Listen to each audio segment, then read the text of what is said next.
The first case of coronavirus in South Africa has been confirmed. The National Coronavirus Command Council has decided to enforce a nationwide lockdown for 21 days with effect from midnight on Thursday, the 26th of March. It's day 5 of the national lockdown and South Africa has recorded another death.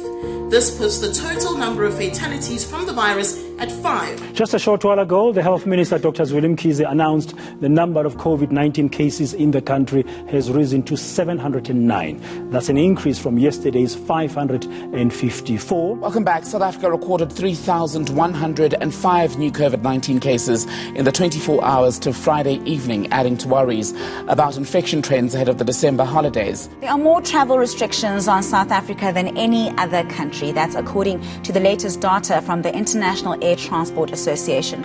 Well, the cumulative number of COVID-19 cases in South Africa now stands at 1,524,174. The COVID pandemic has been devastating on the lives and economy of our country and indeed in the world. Working on Fire, of course, has not been spared by this pandemic. However, we were very fortunate that on the 19th of March 2020, a good 8 days before the lockdown, we convened our first National COVID Incident Command Committee meeting.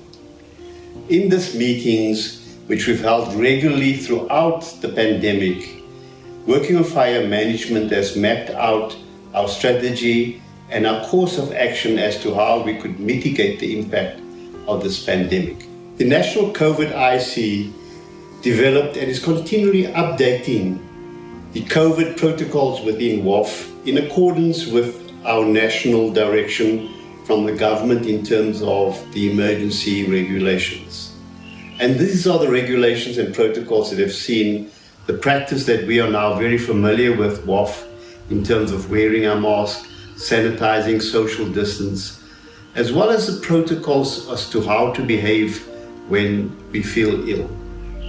We've been very fortunate in our collective effort that has kept our company safe throughout this period. We have supported those who've had to go into quarantine and isolation, and we have constantly updated our messaging in terms of what we need to do to prevent and mitigate the impact of this disaster. More than 55% of our bases are indeed located in areas where during the second wave the government designated as hotspots. We took special attention to those areas and we implemented measures such as providing transport for our firefighters to avoid them having to travel on public transport. Working on Fire is designated as an emergency service, and as such we've continued to function throughout the pandemic. No single staff member of Working on Fire lost their job throughout this crisis.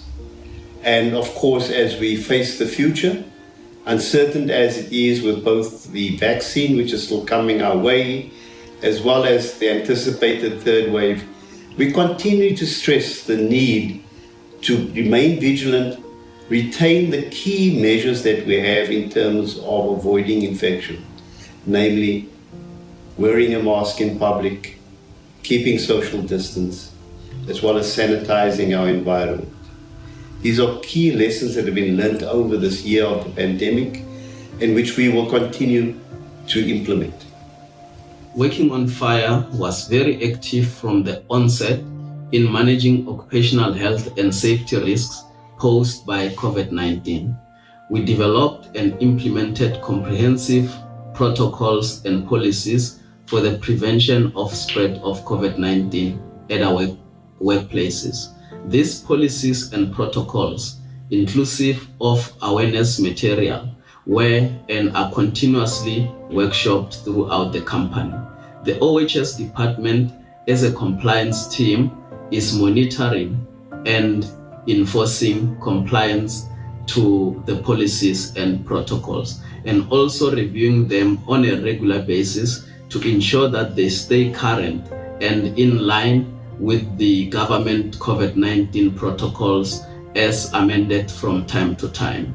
We call upon all working on fire employees and stakeholders to stay vigilant and to adhere to all the rules and regulations for COVID-19. Stay safe. One of the positive messages that came out of our experience is the way in which we supported those who were affected. Our social development team and the provincial teams rallied around supporting those who were quarantined and those who were sent to isolation. They got regular phone calls, they got assistance procuring food and whatever else they could be supported during those difficult periods of isolation and quarantine. I think a big thank you to the team who played a very critical role in supporting those who were infected or had to quarantine because of suspicion of exposure to COVID. You won't know how the virus is going to affect you because the virus affects each person differently. And the younger you are, the better you are off when you are getting this virus. And for us at WOF, we firefighters. We're strong and we overcome things like this. I went through Eid is our Christmas, and I couldn't go to our family. And that was a hard time for me. It really broke me when I couldn't go to my family.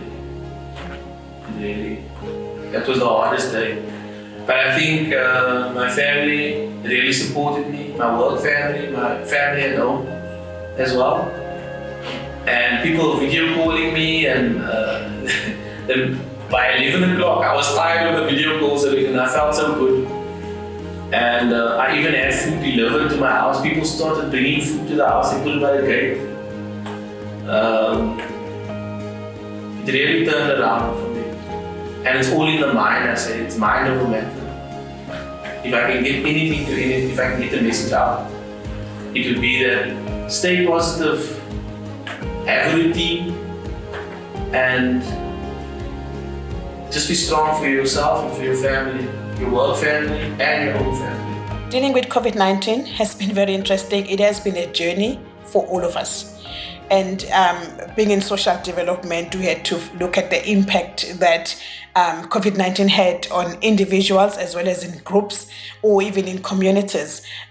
We also did the daily checkups. So every day if we're in isolation, we'll check up on you, we will call you, we'll send a voice message, sometimes get voice messages from our team members or from our colleagues, and even voice of like video calls and video messages.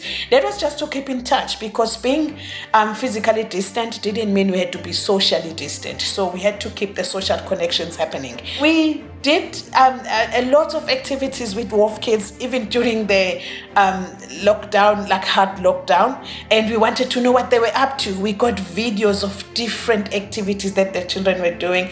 Beautiful. We saw creativity, we saw art, we saw children engineering some machineries, and it was very, very interesting. And you know, it also showcased the talents that are within our families, basically within our WOF family, you know. And then we also checked, got messages from the WOF kids on what they have to say about COVID-19. Do they understand? What do they have to say to other children not being able to go to school? And those were very informative, because we learned that children were actually adapting to the situation, and then we were able to monitor how the situation was impacting on children. But all of it was just to support, to make sure that we educate. We are there for the mental well-being, but we also take care of the family members. But most importantly, it was just to make sure that people are able to empathize. We believe in the spirit of Ubuntu, because at Working on Fire we make a difference. We want to make sure that people are there for one another. After all, COVID-19 is not about one person, it's about what I do, because whatever that I do will impact on you, and what you do will impact on me. I'd also like to say that one of our big strong points has been our communication team. They've done an excellent job in terms of communicating the message, and I don't believe anyone in Working on Fire can ever claim not to know what they need to do to keep themselves, keep their fellow workers, and keep their families safe. As we face the prospect of a third wave, we can only appeal to all our Working on Fire employees to adhere to our COVID protocols and stand together to try and prevent this infection coming into our company, into their families, and amongst their fellow workers. Thank you.